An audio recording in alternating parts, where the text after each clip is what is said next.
Hi brush friends! Welcome back to my channel. Today's video is all about blending. I'm so excited to share with you 5 blending techniques that you can follow to add colors to your lettering. For this blending tutorial, I'll be using Canson watercolor paper so it will be easier to blend colors, especially when using water. And the markers that I will use are Crayola SuperTips. Any water-based markers or brush pens will work on these techniques, so feel free to grab your supplies and let's blend! First is the kiss the tip technique.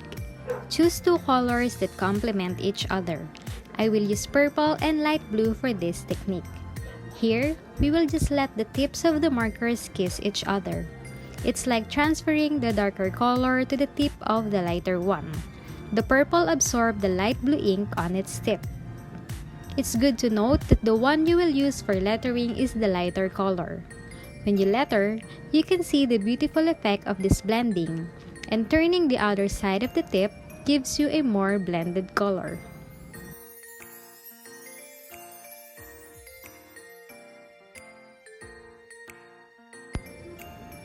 Don't worry about staining the tip with a darker color because as long as it's water-based, it will eventually go back to its original color, just like what you see here.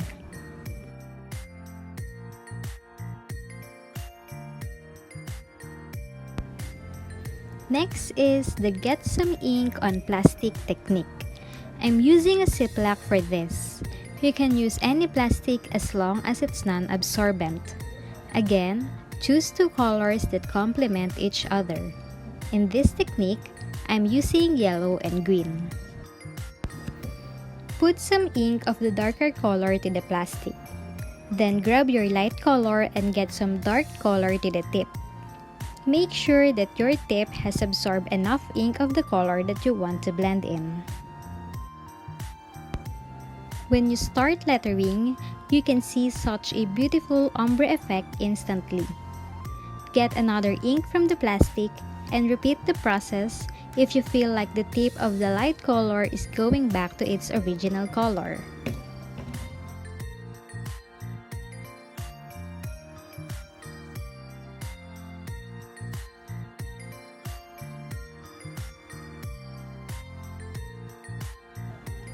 The third one is layer me down.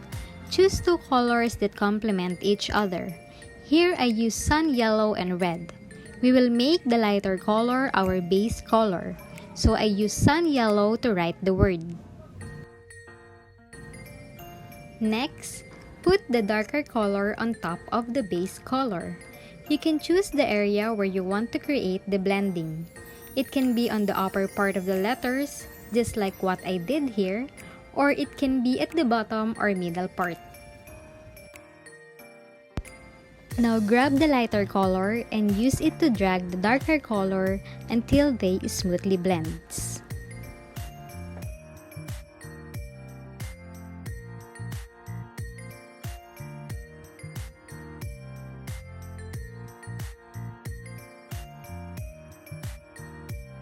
Just a tip when putting your darker color. You don't need to make it straight or even.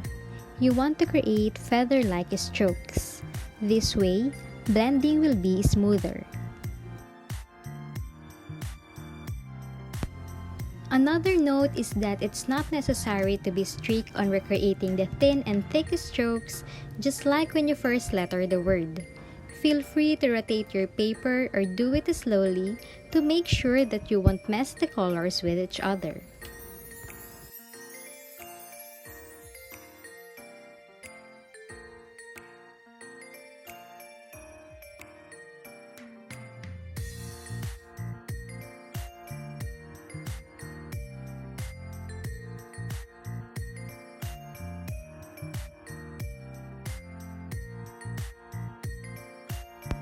Last but not the least, choose blender or water. I will show here how to blend with a blender, a paintbrush, and a water brush. I'll be using the Zig blender, just an unbranded 00 paintbrush, and an ordinary water brush.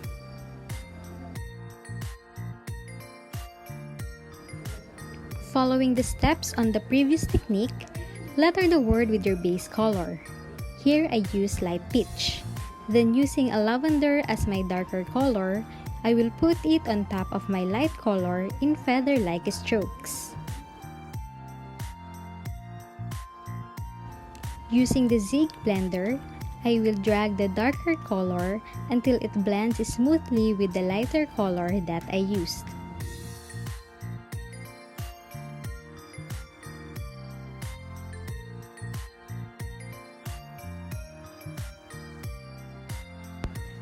I will just repeat the process until I finish the letter M.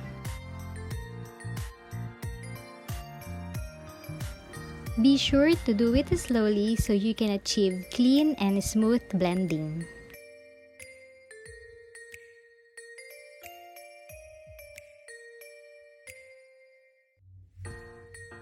For the letters A and G, I will use my unbranded 00 paintbrush to blend the colors.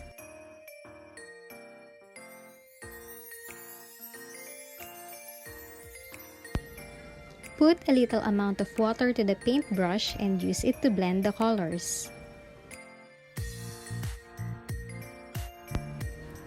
Using this tool can take some time, especially if your brush is small like this. But I prefer using this size of brush because my work can be so messy when I am blending.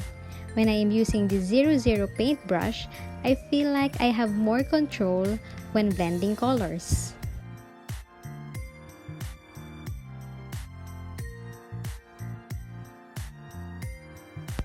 Now let's try blending with water brush. I have the large tip size here. I don't personally like this tool when blending because I can't really control the water flowing from my water brush. Or maybe if you have a better water brush, then this might work beautifully for you. As you can see, there's really a lot of water coming from the water brush, so I really don't prefer it, but it's my personal preference. Now let's compare the three tools. The blending with Zig turned out nice and smooth. It's almost the same with the 00 paintbrush, although the gradient effect is more visible. My blending using the water brush is the most messy of the three. Just choose which you prefer more. Please don't forget to give this video a thumbs up and subscribe for more tutorials. Thanks for watching!